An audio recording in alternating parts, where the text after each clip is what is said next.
Hello students. हमने समास पढ़ रहे थे। समास में समानाधिकरण तत्पुरुष समास पढ़ लिया था और व्याधिकरण तत्पुरुष समास आज हम शुरू करने जा रहे हैं। देखिए, व्याधिकरण तत्पुरुष समास, इसकी परिभाषा हमने पढ़ ली थी कि जब दो पदों में भिन्न भिन्न विभक्ति हो और दोनों पद अलग अलग पदार्थों के वाचक हो तो वहाँ व्याधिकरण तत्पुरुष समास होता है। जबकि समानाधिकरण तत्पुरुष में इसका उल्टा था, दोनों पदों में विभक्ति भी समान थी और दोनों पद एक ही पदार्थ के वाचक थे। आगे देखिए इस समास के भेद। तो पहला भेद है द्वितीय तत्पुरुष समास। इसका सूत्र है द्वितीया श्रित अतीत पतित गताध्यस्थ प्राप्ता पन्नई, अर्थात द्वितीय व्यक्ति से युक्त पदों का, कौन सी व्यक्ति से युक्त पदों का? द्वितीय व्यक्ति से युक्त पदों का श्रित अतीत पतित गत अत्यस्त प्राप्त और आपन्न शब्दों के साथ द्वितीय तत्पुरुष समास होता है। और प्राप्त और आपन्न शब्दों का प्रयोग पूर्व में भी होता है। ठीक है, बाकी सबका तो बाद में ही होगा, लेकिन इनका पूर्व में भी होता है, पहले भी होता है। जैसे उदाहरण देखिए, उदाहरण है कृष्णम श्रित है, तो पहले पद में कौन सी विभक्ति रहेगी? हमेशा द्वितीय विभक्ति। ठीक है, जैसे कष्टम नरकम ग्रामम, पहले पद में हमेशा द्वितीय विभक्ति रहेगी। तो कृष्णम श्रित, इसका समास होगा कृष्ण श्रित। कष्टम अतीत है, इसका हो जाएगा कष्टातीत है। नरकम पतित है, नरक पतित। ग्रामम गत है, ग्राम गत है। आगे देखिए, दुखम अत्यस्त, इसका समास हो जाएगा दुखात्यस्त। सुखम प्राप्त है, सुख प्राप्त है। दुखम आपन्न है, दुखापन्न है। प्राप्त है सुखम, प्राप्त सुख है। आपन्न भयन भयम, आपन्न भयम। जैसे यहाँ पर देख लीजिए, अब प्राप्त पहले आ गया है और यहाँ पे आपन्न पहले आ गया है, जबकि बाकी सब में कहाँ आ रहा था? अंत में आ रहा था। तो प्राप्त और आपन्न का ध्यान रखिएगा, ये दोनों पहले भी आ सकते हैं और बाद में भी आ सकते हैं। समास करते समय भी ध्यान रखेंगे, जहाँ पर आएंगे वहीं पर लगाएंगे। जैसे यहाँ पे बाद में आ रहा था तो यहाँ हमने बाद में लगाया, यहाँ बाद में आ रहा था तो यहाँ भी बाद में लगाया। यहाँ पहले आ गया तो हमने क्या किया? यहाँ भी पहले लगाया। यहाँ भी पहले है तो इधर भी हमने पहले लगाया है। आगे देखिए, अगला भेद तृतीय तत्पुरुष समास। ठीक है, इस समास का सूत्र है तृतीय तत्कृतार्थेन गुणवचन, अर्थात तृतीय व्यक्ति से युक्त पदों का उसी पद के द्वारा किए गए गुणवाची शब्द के साथ तृतीय तत्पुरुष समास होता है। देखिए उदाहरण इसके, जैसे संकुलाया खंड है, इसका हो जाएगा संकुला खंड है। हरिणा त्रात है, इसका समास हो जाएगा हरि त्रात है। धान्यन अर्थ है, इसका समास हो जाएगा धान्य अर्थ है। दंडेन खंडित है, इसका समास हो जाएगा दंड खंडित है। आगे देखिए, इसी का दूसरा नियम है पूर्व सदृश समानार्थ कलह निपुण मिश्र स लक्षणी, अर्थात तृतीयांत पद का पूर्व सदृश सम ऊन अर्थ कलह निपुण मिश्र और लक्षण शब्दों के साथ तृतीय तत्पुरुष समास होता है। जैसे उदाहरण देखिए, मासेन पूर्व है, पूर्व आ रहा है तो कौन सा समास होगा? तृतीय तत्पुरुष समास, मास पूर्व है। संवत्सरेण पूर्व है तो संवत्सर पूर्व है। मात्रा सदृश है, मातृ सदृश है। भ्रात्राश्रम है, भ्रातृ समय। इन सब में देखिएगा पहले पद में कौन सी विभक्ति आ रही है? तृतीय विभक्ति। ठीक है, आगे देखिए, गुड़ेन मिश्र है, इसका समास होगा गुड़ मिश्र है। धान्यन अर्थ है, धान्य अर्थ है। आचरण से लक्षण है, आचार से लक्षण है। विद्या निपुण है, विद्या निपुण है। वाचा कल है, वाक कल है। इनमें भी सब में क्या हो रही है? तृतीय विभक्ति आ रही है। कौन सी विभक्ति? तृतीय विभक्ति आ रही है। ठीक है, आगे देखिए चतुर्थी विभक्ति, चतुर्थी तत्पुरुष समास। चतुर्थी तदार्थ बलि हित सुख रक्षित है, अर्थात चतुर्थी विभक्ति से युक्त पदों का उसी के लिए किए गए शब्द शब्द अर्थ बलि हित सुख और रक्षित, ठीक है, उसी के लिए किए गए शब्द कौन कौन से? अर्थ बलि हित सुख और रक्षित शब्दों के साथ में चतुर्थी तत्पुरुष समास होता है। जैसे उदाहरण देखिए, यूपाय दारू, क्या बनेगा? यूप दारू। रंधनाय थाली, रंधनस थाली। भूताय बलि, भूत बलि। गवे हितम, इसका बनेगा गोहितम। यहाँ पर भी ध्यान दीजिएगा, पहले पद में चतुर्थी विभक्ति है। ठीक है, आगे देखिए, अगला समास अपना, आगे देखिए इसके उदाहरण, गोप्य हितम, इसका क्या हो जाएगा? गोहितम। छात्राय इयम, छात्रार्था। इयम आ रहा है तो अर्थ जुड़ेगा, ठीक है, और अयम आएगा तो भी क्या जुड़ेगा? अर्थ जुड़ेगा। बालकाय रक्षितम, बालक रक्षितम। मातृसुखम, मातृसुखम। द्विजाय अयम, द्विजार्थम। ठीक। आगे देखिए, पंचमी तत्पुरुष समास। इसका सूत्र है पंचमी बहन अर्थात पंचमी व्यक्ति से युक्त पदों का भयवाची शब्दों के साथ पंचमी तत्पुरुष समास होता है। कौन से शब्दों के साथ? भयवाची शब्दों के साथ। जैसे सिंहात भयम, क्या हो जाएगा? सिंह भयम। सिंहात भीति, सिंह भीत है। चोरात भयम, चोर भयम। प्रेतात भीति, प्रेत भीति। इनमें भी क्या हो रहा है? पहले पद में पंचमी विभक्ति है। कौन सी विभक्ति है इनमें? पंचमी विभक्ति। आगे देखिए, इसी का दूसरा नियम है स्तोकांतिक दूरार्थ कृच्छ्राणी कथेन। पंचमी व्यक्ति से युक्त पद का स्तोक, अंतिक, दूर और कृच्छ इन शब्दों का कत प्रत्ययों के कृत प्रत्यांत शब्दों के साथ में पंचमी तत्पुरुष समास होता है। अर्थात इन शब्दों से पहले कौन से शब्द आ रहे हो? कत प्रत्यांत शब्द आ रहे हो। कौन से शब्द आ रहे हो? कत प्रत्यांत शब्द आ रहे हो। देखिए, जैसे स्तोकात, इसमें कौन सा प्रत्यय? कत प्रत्यय। इसके साथ मुक्त आ रहा है तो क्या बनेगा? स्तोक मुक्त है और पंचमी तत्पुरुष समास होगा। दूरात आगत है, यहाँ दूरात आगत है। कृच्छ्रात मुक्त है, कृच्छ्रान मुक्त है। समीपात आगत है, समीपा आगत है। इन सब में क्या आ रहा है? कत प्रत्यय आ रहा है। और ध्यान से देखिए, पंचमी विभक्ति भी इनमें है। तो कौन सा समास होगा यहाँ पर? पंचमी तत्पुरुष समास। अगला नियम देखिए इसका, अपेतापोढ़ मुक्त पतित आपत्र स्तेरल्पसः। अर्थात पंचमी व्यक्ति से युक्त पदों का अपेत, अपोढ़, मुक्त, पतित और अपत्रस्त शब्दों के साथ पंचमी तत्पुरुष समास होता है। देखिए, जैसे उदाहरण है सुखात अपेत, सुखापेत है। कल्पनाया अपोढ़, कल्पनापोढ़ है। चक्रात मुक्त है, चक्र मुक्त है। तरंगेभ्य अपत्रस्त, तरंग पत्रस्त। स्वर्गात पतित है, स्वर्ग पतित है। इनमें भी सब में पंचमी व्यक्ति है शुरू में, ध्यान से देखिए।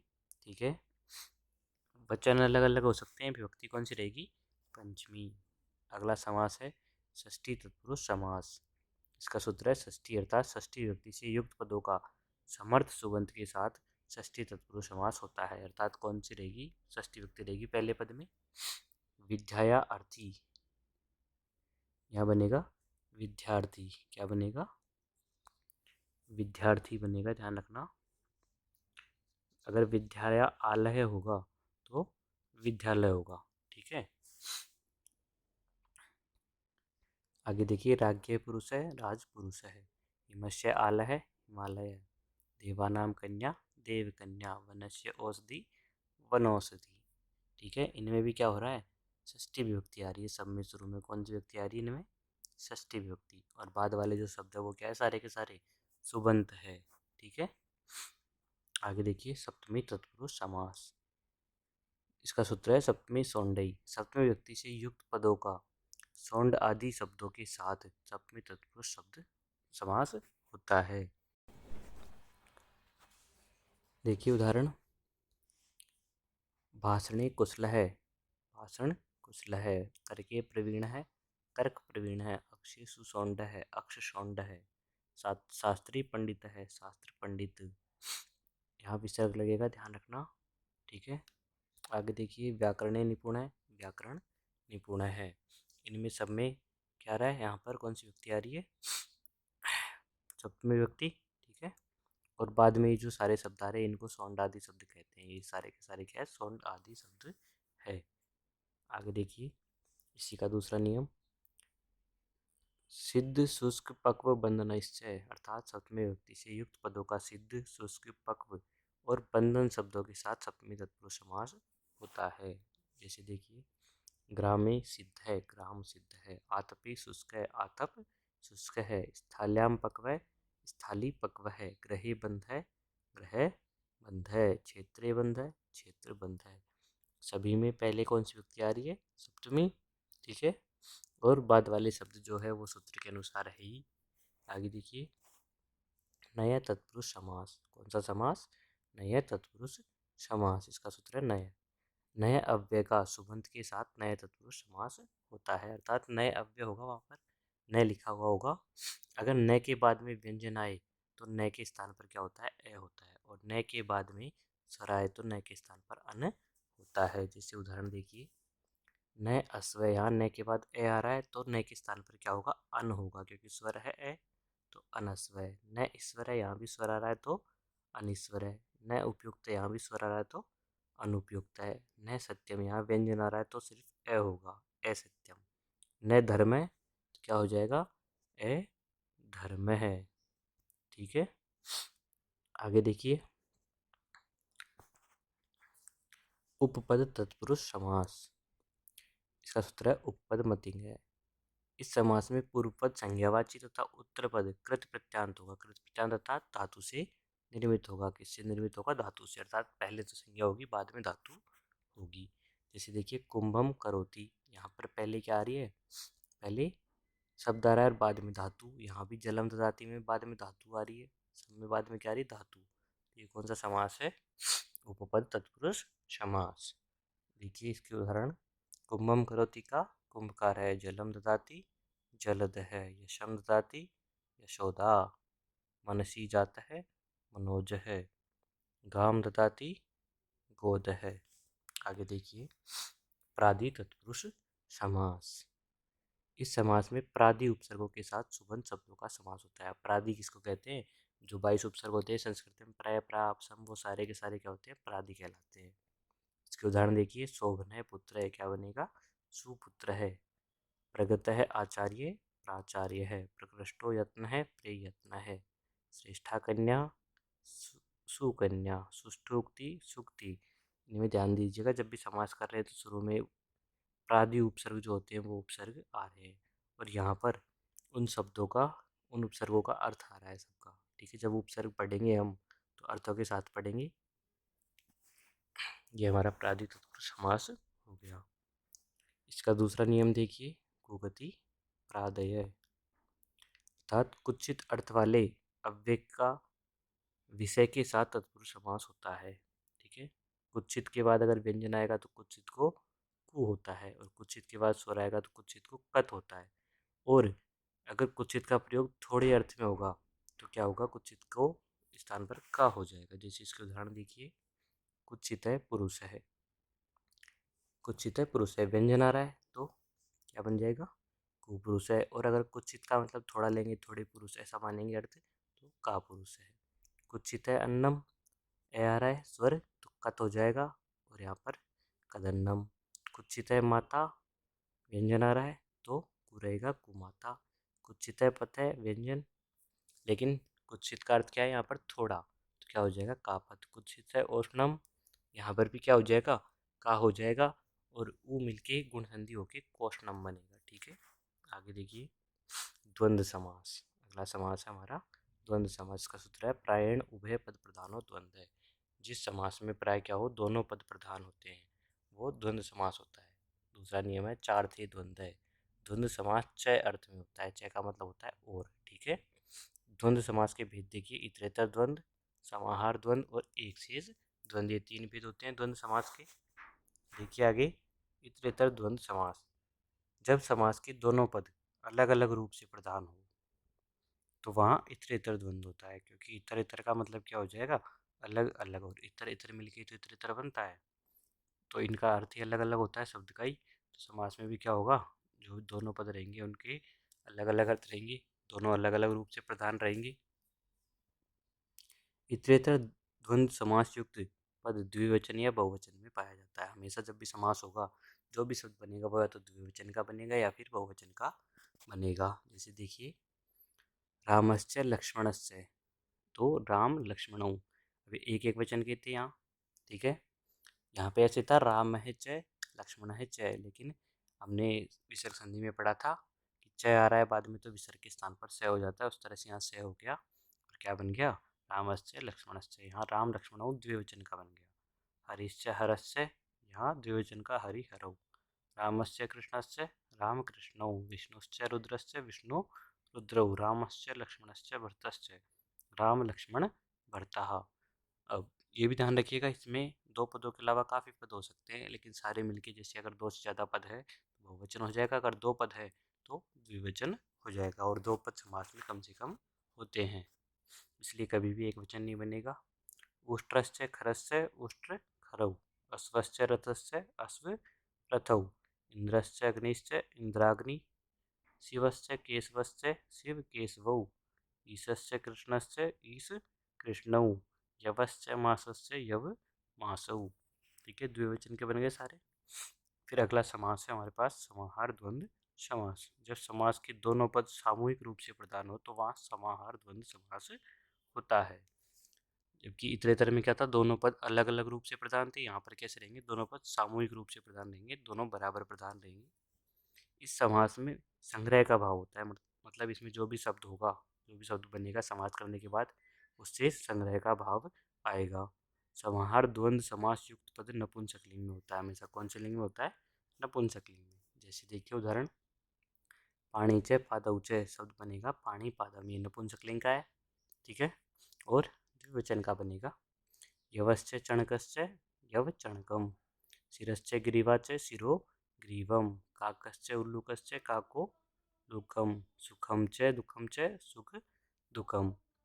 ठीक है, संग्रह अर्थ में होता है, तो सारे के सारे क्या रहेंगे, वचन कोई महत्व नहीं रखता, सारे के सारे एक वचन में रहेंगे, क्योंकि पाणी च पादव च हाथ और पैर, तो हाथ दो होते हैं, पैर दो होते हैं, वो चार हो जाते हैं, लेकिन संग्रह अर्थ में रहता है, इसलिए पूरे वो हमने क्या मान लिया यहाँ पर, पूरा का पूरा एक माना जाएगा। जैसे पाणी पादम ये एक हो गया, यव चणकम ये एक हो गया, शिरोग्रीवम एक हो गया। ठीक है, संग्रह का भाव रहेगा इनमें सब में।